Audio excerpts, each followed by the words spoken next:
Kakapasok lang, grabe, nagwala na. Hontiveros, walang nagawa kay VP Sara. Sumagot na, Kibuloy. Masyado pang mainit talaga, no? Yung tungkol kay Kibuloy, no? Talagang eto ngayon yung nagiging hot topics. Hindi kaya nakakalimutan na yung tungkol dun sa mga Congress. Medyo talagang natuon na lagi kay Kibuloy.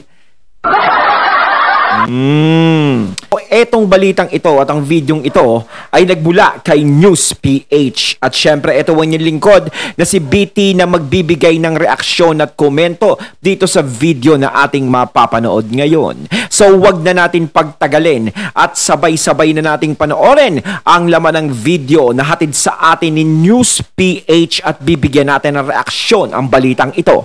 Pasok! Okay, pakinggan po natin si Hontiveros sa lahat ng kaguluhan na to.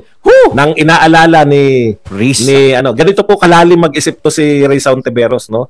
Alam niyo, pag napakinggan niyo si Kibuloy, maniniwala kayo, no? Malamang talaga to, dead ball na to si Kibuloy. Pero wala pong pakialam si Risa Hontiveros diyan, pakinggan po natin. Huwag pong pabiktim. Ang hinihingi lang sa inyo ay humarap sa mga legal na proseso, kasama ang proseso ng Senate investigation. Huwag niyo pong dalhin sa lingwahe ng patayan, kahit yan ang nakasanayan niyo. Our next hearing is on March 5, and if Mr. Kibuloy does not show up, I will cite him in contempt and have him arrested. Huwag pong pabiktim. Ang hinihingi lang sa inyo ay humarap sa mga legal na proseso, kasama ang proseso ng Senate investigation. Ingay naman ng aso ng kapitbahay namin. Ayan, no, Pastor, sinasabihan ka ni Honti na pabiktim. Aba. Okay, hindi na ba narinig? Ang sabi niya, huwag pong pabiktim. Ang hinihiling lang sa inyo ay humarap sa Senado. March 5 po ang susunod na hearing. Pag hindi po kayo umatin sa Senado, ipapahuli ko kayo. Alam po ninyo, sa totoo lang, ako iniisip ko. Ewan ko lang kung ganito mag-isip si Kibuloy. Di ba? Ulitin ko, sabi, ganito yung tura niya. Huwag kang pabiktim. Ang hinihiling lang sa inyo, umatin kayo ng hearing. Alam niyo, yung nananawagan na si Kibuloy ng revolusyon. Alam niyo, yung ako na mamumuno ng isang revolusyon. Hindi naman niya sinabi revolusyon, pero yun yung laman ibabagsak natin. Di ba? Ganun na yung panawagan niya, no? Ewan ko ba sa kanilang dalawa, no? Alam nyo, yung kaso ni Pastor Kibuloy, no? Di naman ako sa nag-aano kay Pastor. Di ba? Pero alam nyo, hindi naman kasi na Senado ang kaso ni Pastor Kibuloy. O yung kahit anong gusto nyo ibintang o ipataw o anuman sa kanya, kung siya man ay guilty o hindi o anuman. Pero hindi na yan problema sa Senado. Hindi na dapat siyang problemahin.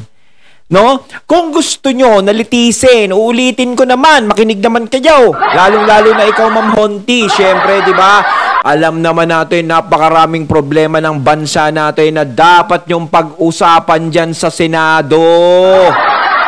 Ang kaso ni Kibuloy, bakit hindi nyo lang sa korte ibalato? Di ba? Bakit pinag-aaksayahan nyo ng oras si Pastor Kibuloy? No, pinag-aaksayahan nyo Inuubos nyo ang oras nyo. Inuubos nyo ang oras nyo o sa mga witness na inilalabas nyo na ewan ko kung ano yung mga pinagsasasabi. Sus ko naman, wag naman sana ganun. Imbis na sa Senado ay pag-usapan o ikaw mismo ang mag-open, ikaw mismo ang tumira na, bakit mahal ang bigas natin ngayon? Bakit mahal ang bilihin? Bakit yun dapat ang pinaglalaban mo sa Senado?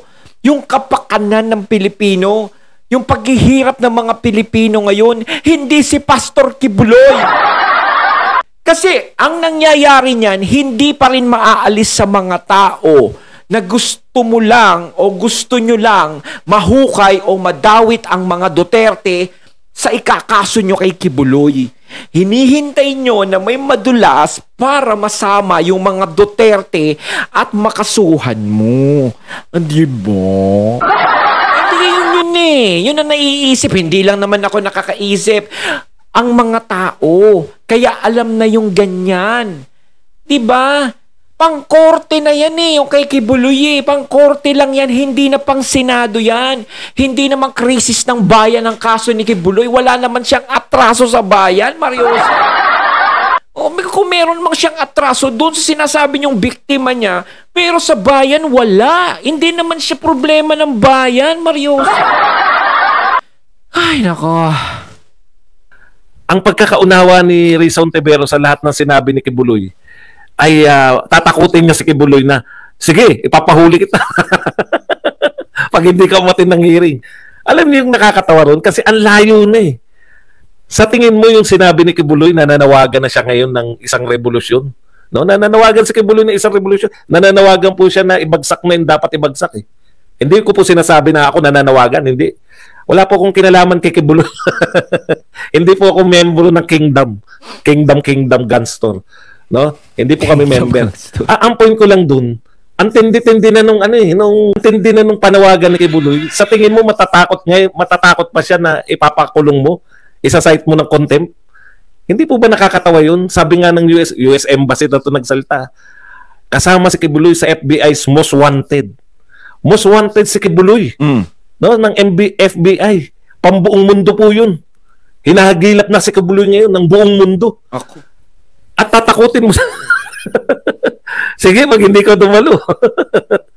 Mantakin mo, buong mundo na yung naghahanap sa kanya, no? Tapos, si Honti, ganyan. Tama nga naman, may punto si Sir Badong. Hindi na matatakot si Kibuloy dyan. Hindi ka, Kibuloy, pag hindi ka dumalo, isa-cite kita ng contempt. Sige ka. pag sinite kita ng contempt, makukulong ka. Wala sa hulog eh. Hindi nyo ba naintindihan? Sabi, wanted siya sa FBI, kaya po siya hindi na nagpapakita. Di ba? Hindi na nagpapakita eh. Sinabi niya, hindi na ako magpapakita ngayon. Boses ko na lang maririnig niya. At saka ang tagal na niyang kaso ni Kibuloy na yan. May mga kaso talagang inaano sa kanya. Ngayon lang talaga hinatak sa Senado yung kay Kibuloy ata, di ba? Correct me if I'm wrong, mga katunay.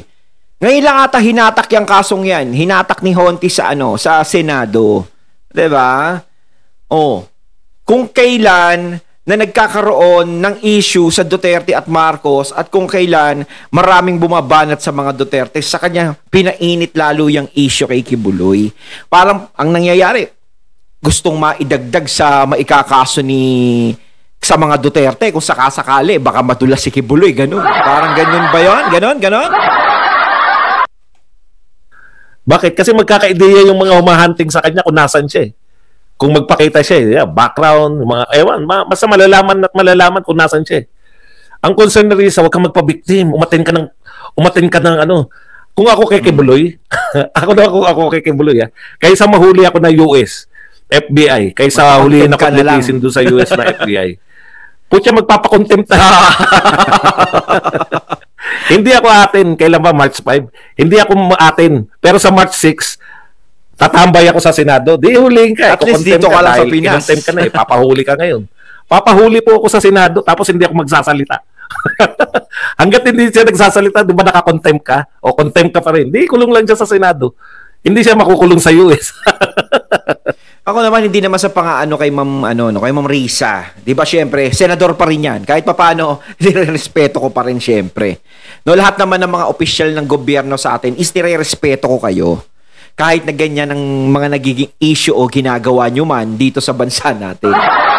Pero sana naman, ipakita nyo naman na maging karespe-respeto dapat. Hindi ko minimenos ang pagiging senador ni Ma'am. Ang sa akin lang, Ma'am, mas may maitutulong ka kung ang pag-uusapan nyo sa Senado ay ang problema ng bayan, ang krisis na nangyayari sa bayan. Hindi yung ang pag-uusapan nyo lang is sa isang tao o dalawang tao lang magiging maayos. O kung masolve nyo yung kaso ni Kibuloy, halimbawa, guilty, o sige, mapapakulong nyo po ba yan, Ma'am? Diyan mismo. Siyempre, hindi. Sa husgado pa rin yan. Sa korte pa rin yan. Sila pa rin na magdidesisyon yan. Diba? Ngayon, kung sakaling maging guilty siya, kanino magiging credits lang yon? Kaninong problema lang ang maaayos doon? Doon sa mga sinasabi niyong naging biktima ni Pastor Kibuloy. Naresolba po ba ang problema ng Pilipinas? Bumaba po ba ang presyo ng bigas? Bumaba po ba ang presyo ng mga bilihin dito sa bansa natin? Di ba hindi? Nabawasan na ba ang mga naghihirap sa atin? Bumaba na ba ang presyo ng kuryente? Hindi pa rin. Di ba? Walang maitutulong yan. Sa mga ganyang klaseng kaso, sa husgado, sa korte yan pinag-uusapan. Sa korte yan pinagtatalunan, hindi sa Senado. Dahil ang dapat pagtalunan nyo sa Senado kung papaano nyo matutulungan ang lahat ng mga Pilipino at ang milyong-milyong bumoto sa inyo at nagtiwala ng eleksyon. Yun ang dapat nyong ipakita sa kanila. Hindi yung magiging credits lang sa iilang tao. Paano makukulong sa US yan? Contempt, under ng contempt nyo. Mas makapangyarihan po yung Senado. Hindi nyo pwedeng kunin sa Senado yan. Nag-iimbestiga pa kami hanggat hindi sumasagot yan si Kibuloy. Hanggat hindi sumasagot si Kibuloy, nakakontempt yan. Kung ako kay Kibuloy lang, kung ako, doon na lang ako sa Senado. Huwag na siya magsasagot, no? Mamimili ka kukulong siya sa lahat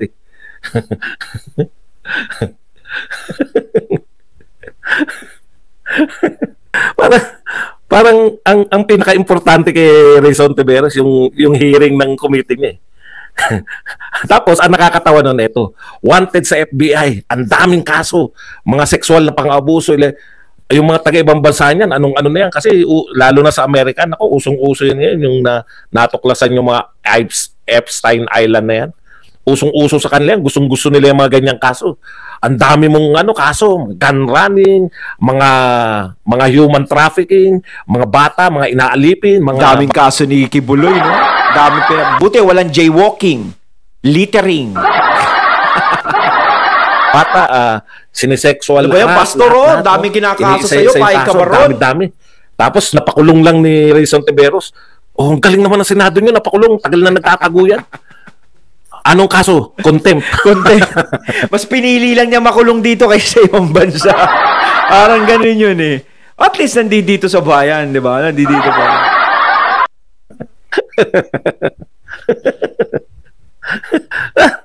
Kasi talagang gusto lang nilang malumabas ang mga Duterte dyan sa Senado eh. Kaya si Pastor siguro, kaya sinabi nila, kapag ito dinin natin ng din, baka mamaya madulas to. Maikanta nito yung mga Duterte, ang kasabwat, parang gano'n. Huli na yan eh.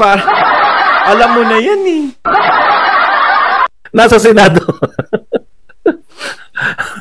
Kaya na siyempre mahirap naman. Son of God yan. Hindi po natin hindi po natin anong tawag doon, pwedeng utusan na magpa-contempt ka na lang. Sa Senado ka na makukulong. Tapos huwag kang kumibo. Iharap na po natin si Pastor Kibuloy. Huwag kang kikibo kasi kung hindi ka magsasalita, contempt ka pa rin. Sige, dito lang ako sa Senado habang buhay. Hanggang magpalit na yung Senado. Malay mo, makalaya siya. Si Leila nga, Dilima, nakalaya. Si Kibuloy pa. Di ba? Okay, punta po tayo sa tapusin po natin to. Dito po kay sa sinabi po ni kaya atin po kami sa mga taga Cebu. Ito po yung tatak ko ng t-shirt sa Davao. Ito, dalawa to eh. May souvenir. Pucha, hindi pa ako nakakalis sa Davao, na-arbor na niyan eh. Na-arbor na isa. Ito po ang sinabi, ito pala yung buong sinabi ni Ping Lacson, no, tungkol po dyan sa pamimigay ng ayuda. Contempt po. Hindi po pwede na makialam sila sa Senado. Yun kasi yun eh. Pag pinakulong po yan ng Senado, wala pong US. Ang mangunguna muna yung Pilipinas. Nakakulong po yan sa amin eh. Bakit nyo po kukunin? Kumbaga nasa jurisdiction. Ano nakakatawa ba dong? Di wag kang matawa. Ganun po talaga. Alam niyo po. Hindi ko po kasalanan kung ayaw niyo pong tumawa, no? Wala pong problema ron. Malaya po kayo. Wag niyo na po akong usigin. Ganun po talaga ang komedya po. No? Ang komedya po, talagang mahirap pong trabaho yan. Kaya nga ako hindi naging komedyante. Pag ganito lang po yun, no? Pagka hindi po kayo natawa sa isang joke po, kailangan ko pa po bang i-explain yun? Joke po yun. Tama yun. sa isang artista, mas mahirap magpatawa kaysa magpaiyak. 'Di ba? Yun nga sinasabi ng iba eh. Pag yung joke po, hindi po kayo natawa, huwag nyo na po ipapaliwanag sa nagbigay ng joke.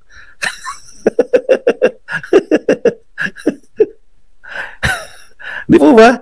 Kanya-kanya yan eh. Natatawa kayo yung mga visual. Siguro pag binabatukan si Tekla. Ito po kasi, intellectual joke po kasi to. Pasensya na po ha. Intellectual joke po. Ako kasi natatawa ako sa pangyayari, di ba? Nakakatawa po sa akin yun. Pasensya na po kayo kung hindi po kayo natatawa. Lahat kayo.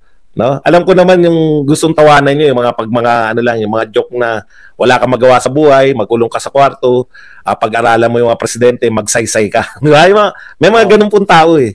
Pero ako po kasi tawan-tawa ko sa sitwasyon na ang dami niyang hinaharap na kaso. Di ba? Ang dami niyang hinaharap na kaso, sexual harassment, lahat talaga pang habang buhay na tapos mahuli lang siya dahil sa contempt. Ang contempt kasi yung ayaw mong umattend. Ayaw mong umattend kaya ka nakakulong. Hindi dahil... Ayun, natatay natin ngayon ng video na nagbula kay News PH at syempre natin ngayon natin ang boses na yon na nagbula kay Sir Badong Aratoles. Ayan mga katunay. O, diba, mas maganda nga yung naisip na idea ni Sir Badong, no? Contempt. Tanda lang. Ang daming malalaking kaso tapos dun lang pala babagsak. Pero hindi natin alam ang totoo rito. Diba? Kung talaga bang si Pastor ay may nagawang pagkakasala o wala. No? Talaga sila nakakalam. Kumbaga, hantayin na lang natin kung ano magiging resulta nito. Kayo mga katunay, ano masasabi nyo tungkol dito? So once again, I'm BT and I'm out. Peace.